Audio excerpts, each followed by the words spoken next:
আসসালামু আলাইকুম। সবাইকে নতুন আরেকটি সংবাদে সুস্বাগতম জানাচ্ছি লন্ডন থেকে আমি শরীফ চৌধুরী। সংবাদের হেডলাইনটি ছিল এরকম, দ্য মিরর এশিয়া আজ যে লিড নিউজটি করেছে, ৬ ছাত্রনেতার উপর ভারতের ভিসা নিষেধাজ্ঞা অর্থাৎ ভিসা রেস্ট্রিকশন দেওয়া হয়েছে।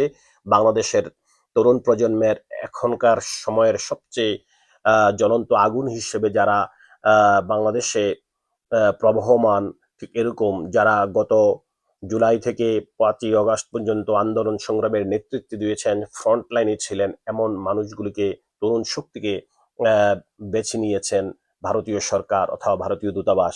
তারা বাংলাদেশের বৈষম্য বিরোধী ছাত্র আন্দোলনের অন্যতম কয়েকজন নেতার নামকে ভিসা রেস্ট্রিকশনে লিপিবদ্ধ করেছেন।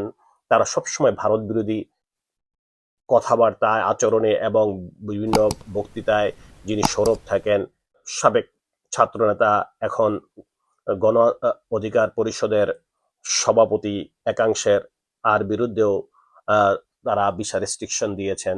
আমরা যদি নামগুলি ধারাবাহিকভাবে পড়ি, জানা গেছে এই তালিকায় আছেন গণ অধিকার পরিষদের একাংশের সভাপতি নুরুল হক নূর, গণতান্ত্রিক ছাত্র শক্তির আহ্বায়ক আক্তার হোসেন, সদ্য নিয়োগপ্রাপ্ত প্রধানমন্ত্রীর বিশেষ সহকারী মাহফুজ আলম, বৈষম্য বিরোধী ছাত্র আন্দোলনের সমন্বয়ক হাসান আব্দুল্লাহ এবং সারজিদ আলম, এবং বৈষম্য বিরোধী ছাত্র আন্দোলনের অন্যতম নারী নেত্রী নুসরাত তাবাসসুম। ডিপ্লোম্যাটিক নোটে এই ব্যক্তিদের ঘনিষ্ঠজনদেরকে যেন ভিসা না দেওয়া হয় সে ব্যাপারেও নোট রেখেছেন।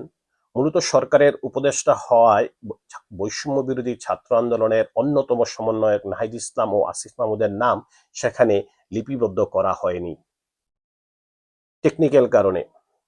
মাহফুজ আলম সরকারের অংশ হওয়ার আগেই এই নোটটি পাঠানো হয়েছে, ফলে অন্তর্বর্তী সরকারের প্রধান উপদেষ্টা ডক্টর মোহাম্মদ ইউনূসের বিশেষ সহকারী হওয়ার পর মাহফুজ আলমের জন্য ভিসা নিষেধাজ্ঞা প্রযোজ্য হবে কিনা তা জানতে পারেনি দ্য মিরর এশিয়া।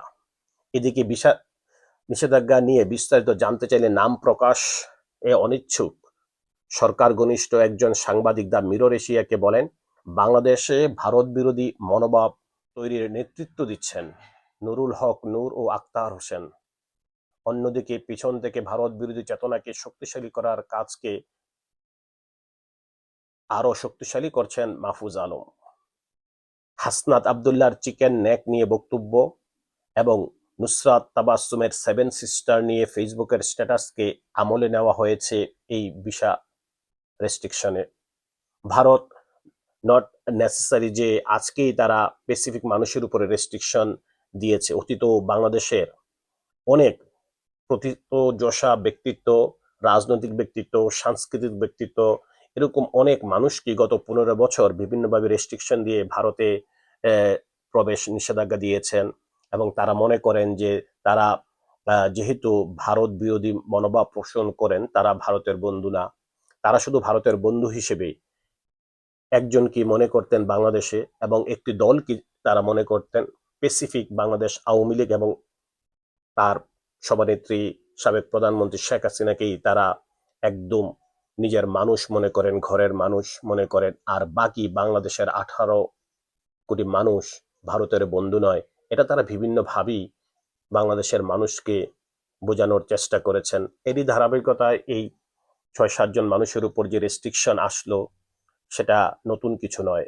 আমরা আশা করি এই তারুণ্যের উজ্জ্বলতার দিনে এই 6 তরুণ শক্তির উপর যে ভিসা রেস্ট্রিকশন দেওয়া হয়েছে এগুলি বানের পানির মতোই ভেসে যাবে। এখন বাংলাদেশের মানুষ ভারতের এই ভিসা রেস্ট্রিকশনকে একটু আমলে নিচ্ছে না, কারণ তারা এখন জাগ্রত রয়েছে, নিবেদিত আছে নিজের দেশকে পুনর্গঠনের জন্য।